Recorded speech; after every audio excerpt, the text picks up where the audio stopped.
When the grid goes dark and the sirens cut through the night, the only thing between your family and chaos is the bag you packed long before the crisis began. No warning, no countdown. Just darkness, confusion, and the sound of your heartbeat picking up as the world you trusted stumbles into silence. In that moment, there's no time to Google, no store to run to, no second chance. All that matters is what you already have and what you already know. That bag by the door isn't just nylon and zippers. It's your insurance policy when systems fail. Your mobile lifeline when staying put isn't an option. It's the result of choices you made when things were still normal, and the reason you and your loved ones might stay alive when they no longer are. Right now, Kyiv is under siege from its most intense nighttime bombardments in 3 years. On June 17th, a wave of 175 drones and 14 missiles struck, killing nearly 30 civilians and delivering another crippling blow to Ukraine's power grid. This isn't just chaos in Europe, it's a test case for how modern warfare fractures national infrastructure and morale. Meanwhile, across the Pacific, NATO intelligence is tracking an image that's no longer hypothetical. China's naval forces are conducting full-scale rehearsals for an invasion through the Taiwan Strait. These aren't mere demonstrations, they're tactical blueprints, an alarming pivot from saber-rattling to operational readiness. Then there's the Middle East, again in turbulence. In June, Israel launched a concentrated campaign, backed by Mossad drone strikes deep inside Iran and U.S. bunker busters hitting nuclear sites at Fordow, Natanz, and Isfahan. Iran retaliated with over 150 missiles and hundreds of drones before a U.S.-brokered ceasefire held as of June 24-25. Despite claims by President Trump and intelligence chiefs that Iran's nuclear program has been severely damaged, independent analysts warn it may only be delayed by months. Tehran's parliament even voted to close the Strait of Hormuz, a choke point for 20-25% of the world's oil trade. At home, U.S.-Israel-Iran tensions bring more than regional headline risk. They carry real economic weight. Oil prices have remained somewhat steady thanks to U.S. shale, but the potential for choke point closure or fresh sanctions remains ever present. Meanwhile, inside NATO, the June summit saw leaders ratify a pivot toward spending 5% of GDP on defense by 2035 and affirm mutual defense commitments, driven in part by Ukraine's warnings that Russia could soon target a NATO ally. Every flashpoint, from Kyiv to Taiwan to Tehran, is a thread in a larger web. Power grids, shipping lanes, supply routes, all are interconnected. A blackout in Ukraine disrupts chip fabrication. A naval blockade around Taiwan slows electronics to your corner store. A closure of the straits rattles fuel prices and shipping costs here within days. These are not distant crises, they ripple across oceans and markets, straight into our daily lives. That's why, no matter where you live in the US, fragile is the norm and preparedness is your lifeline. Welcome back to Safety Zone. If you're new here, this channel is about clear-headed, no-drama preparedness, because planning beats panic every time. Today we're breaking down a subject that's been dressed up in too much hype and not enough substance: the bug-out bag. This isn't about doomsday roleplay, it's not about looking tactical or racking up likes with color-coded gear layouts. It's about something far simpler and far more serious. It's about building a portable, personal life support system, one that can carry you and your family through 72 hours of disruption, stress, and uncertainty. That's 3 sunrises and 3 nights where systems are offline. No cell service, no clean water, no quick answers. That's when help is delayed, stores are stripped bare, and bad decisions get made fast. A bug-out bag isn't a magic talisman. It's a tool, just like a fire extinguisher or a seatbelt. You don't worship it. You don't fear it. You just build it right, keep it close, and hope you never have to unzip it. Because if you do, you'll be moving through chaos with direction, not desperation. This video is about clarity. It's about how to build the right bag, not the biggest, not the flashiest, not the most expensive. The right bag for you. We'll talk weight. We'll talk trade-offs. We'll talk about the difference between gear you trust and junk you carry because some influencer said so. The goal here isn't to turn you into Rambo. It's to help you stay calm, move smart, and make it from the moment something goes wrong to the moment you reach safety. Mindset first, function over brand, redundancy over novelty, skills over shiny toys. Because survival isn't about what you carry, it's about what you can do with what you carry. And by the end of this video, you'll know exactly what that looks like. You'll know what to pack, how to pack it, and why each item earns its spot in the bag. Let's get into it. Before you even think about buying a pouch, a pack, or a titanium spork, stop. Your first step isn't shopping, it's scoping. You need to map the terrain of your life. Because a bug-out bag isn't built in a vacuum. It's designed around a mission. And your mission is defined by two things: where you are and what's most likely to go wrong. Are you living along the Gulf Coast, where hurricanes can give you 48 hours of warning, or 6? Are you in California or Oregon, where wildfire smoke turns day to night in minutes? Maybe you're in the Midwest, near freight lines that carry toxic chemicals, or close to a nuclear plant. Emergencies don't all look like mushroom clouds. Some show up wrapped in orange sky or floodwater. So your first task is this: define your probable threats by zip code, commute path, and family needs. Think in specifics. Maybe your mission reads like this: evacuate 2 adults and 1 child with 1 asthma condition to Aunt Linda's farm 40 miles away within 6 hours of a mandatory evacuation. That one sentence will do more to shape your pack than any gear list on the internet. If you're in an urban environment where elevators stop and tunnels clog, your bag better include N95 masks, walking shoes, and cash for tolls or bribes when cards fail. If you're rural, fuel stabilizer, hand tools, and paper maps suddenly become gold. A person fleeing a wildfire doesn't need the same gear as someone navigating a blackout in Manhattan. Now consider your legal and logistical reality. If your mission includes crossing state lines, especially with minors, you'll need more than granola bars. Add hard copies of your driver's license, your vehicle registration, your health insurance cards. And if you're moving with children who aren't biologically yours, or you're divorced, carry a notarized custody letter, because the last thing you need in a crisis is a legal roadblock that stops you cold at a checkpoint. Here's a powerful exercise. Run a 5-minute scenario. It's 2 p.m. on a Tuesday. Where are you? Where are your kids? What if the emergency alert goes off while you're between meetings, 30 miles from home, with gas at a quarter tank? How long until traffic locks down? How fast could you realistically reach your loved ones, and with what supplies? This isn't paranoia. It's logistics. And when you define the problem clearly, the solution becomes sharper. You'll strip out 20, maybe 30% of the junk most beginners overpack. Why? Because once your mission is clear, every item in that bag has to justify its presence. No more just-in-case clutter, no more gimmicks, only tools that move you closer to your objective and nothing that slows you down. That clarity, that discipline, is what separates the prepared from the overloaded. And it's what gets you through that 72-hour window, not just intact but effective. Water is the non-negotiable. It's the first priority and the fastest path to failure if you get it wrong. 1 gallon per person per day is the baseline, but here's the hard truth. That's 8 pounds per gallon. Multiply that by 3 days per person, and your pack turns into dead weight. So you won't carry it all. You'll carry the means to find, filter, and purify what's out there. Your toolkit starts with a Sawyer squeeze or a Grail bottle. The Sawyer is light and compact, ideal for streams and questionable taps. The Grail, on the other hand, is a press-style purifier that handles viruses too, critical in urban or post-flood scenarios. Don't rely on just one. Add a backup, 10 chlorine dioxide tablets. They take time, about 4 hours, but they kill what filters sometimes miss. Redundancy beats regret every single time. You'll also need containers that won't shatter or melt.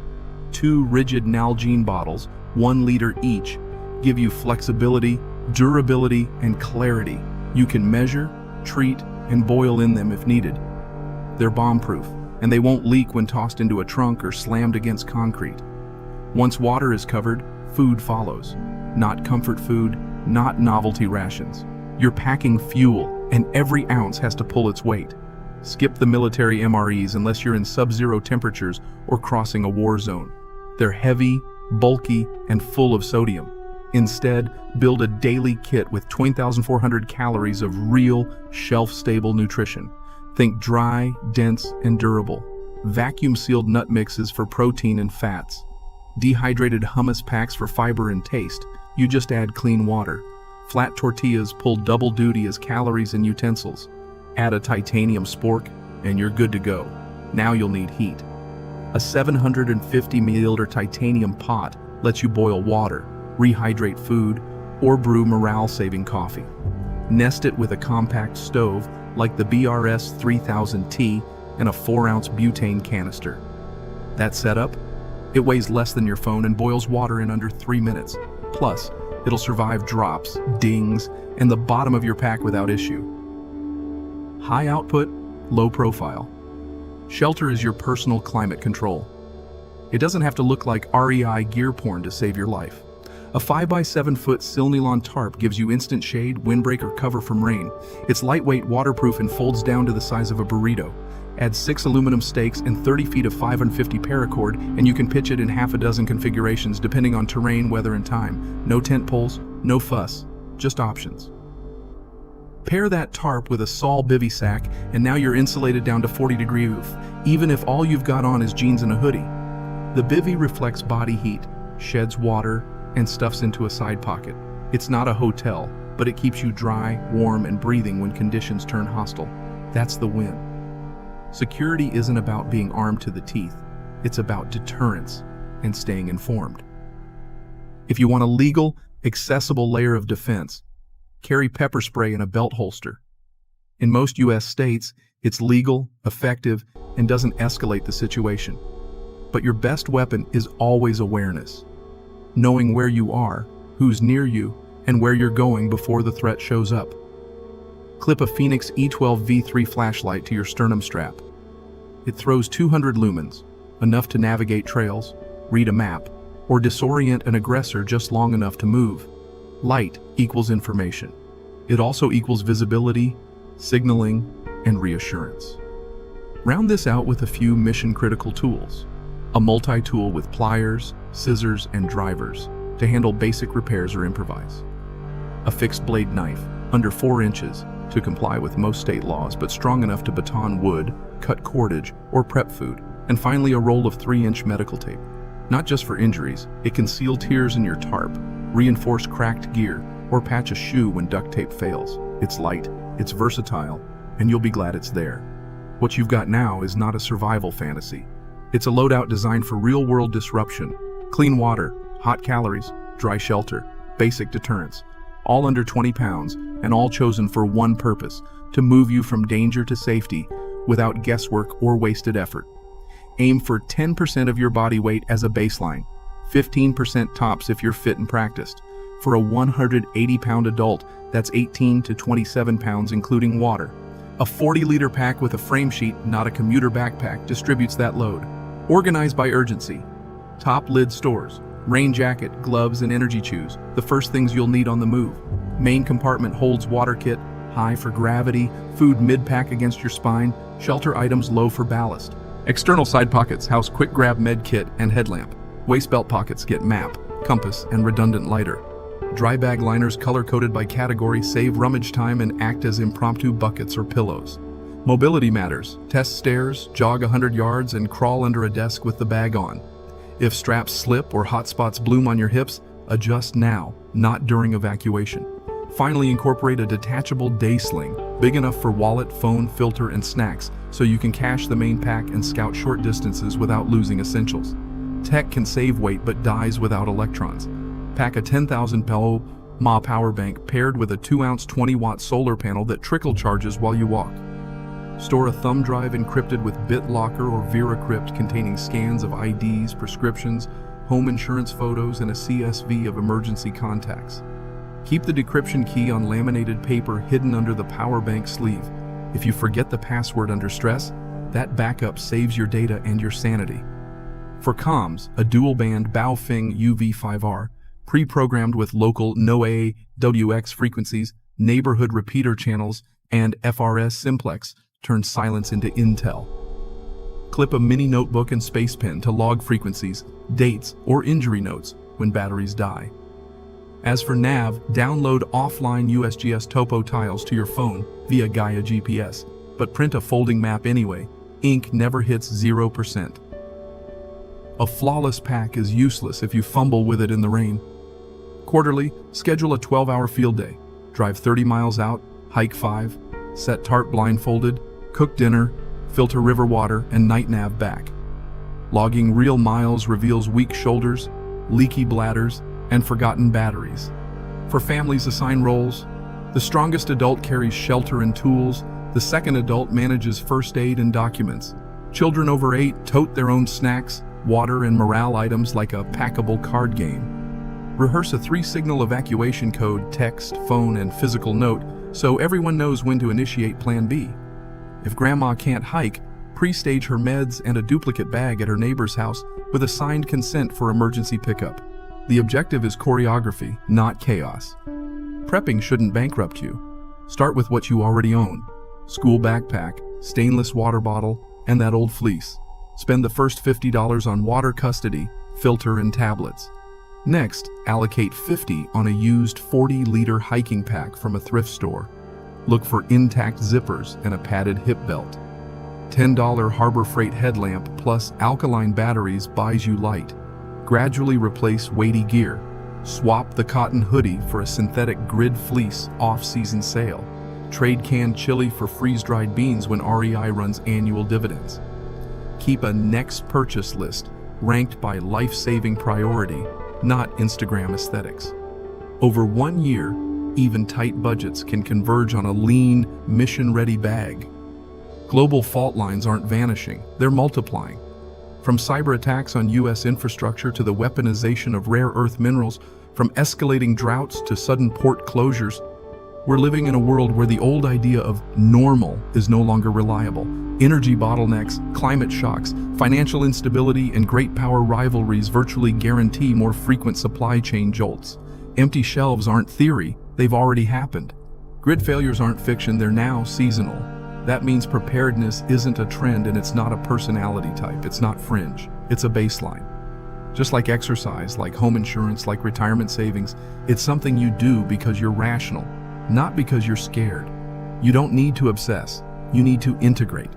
Rotate the food in your bug-out bag every 6 months. Easy enough to set a reminder with your dentist appointments. Update your critical documents, IDs, policies, prescriptions once a year. Maybe every tax season. Every time a new warehouse or chemical plant goes up near your neighborhood, revisit your threat model. Did they build a lithium battery plant near the rail line? That changes your evacuation plan. Did the latest wildfire map redraw your county in bright red? Time to rethink where you'd go and how fast. None of this requires panic. It requires attention. Because the goal isn't perfection, it's quiet competence. The kind that lets you scroll past panic headlines without spiraling because you know you've already done the work. Because if tomorrow morning starts not with coffee, but with silence, no cell signal, no lights, no answers, you won't freeze. You'll breathe. You'll zip up, shoulder the pack, check your list, and move with purpose. You won't be guessing. You'll be executing. Preparedness is what separates fear from focus. It doesn't make you invincible, but it makes you ready. And in a world where systems can stall in minutes, ready is a powerful place to stand. If today's breakdown helped you tighten both your kit and your mindset, go ahead and hit that like button. Every click helps more people find the kind of no-nonsense, battle-tested advice that actually makes a difference when chaos hits. Don't just watch preparedness, live it. Subscribe to Safety Zone for weekly field-tested guides, delivered straight to you with zero hype, no gimmicks. Just the skills and strategies that keep you standing strong when the lights go out and the world shifts beneath your feet. This isn't about fear. It's about control. It's about being the calm in the storm, the steady hand when others panic. So, stay vigilant, stay ready, and remember, when everything else fails, your preparedness is the last line of defense. We'll see you in the safe zone.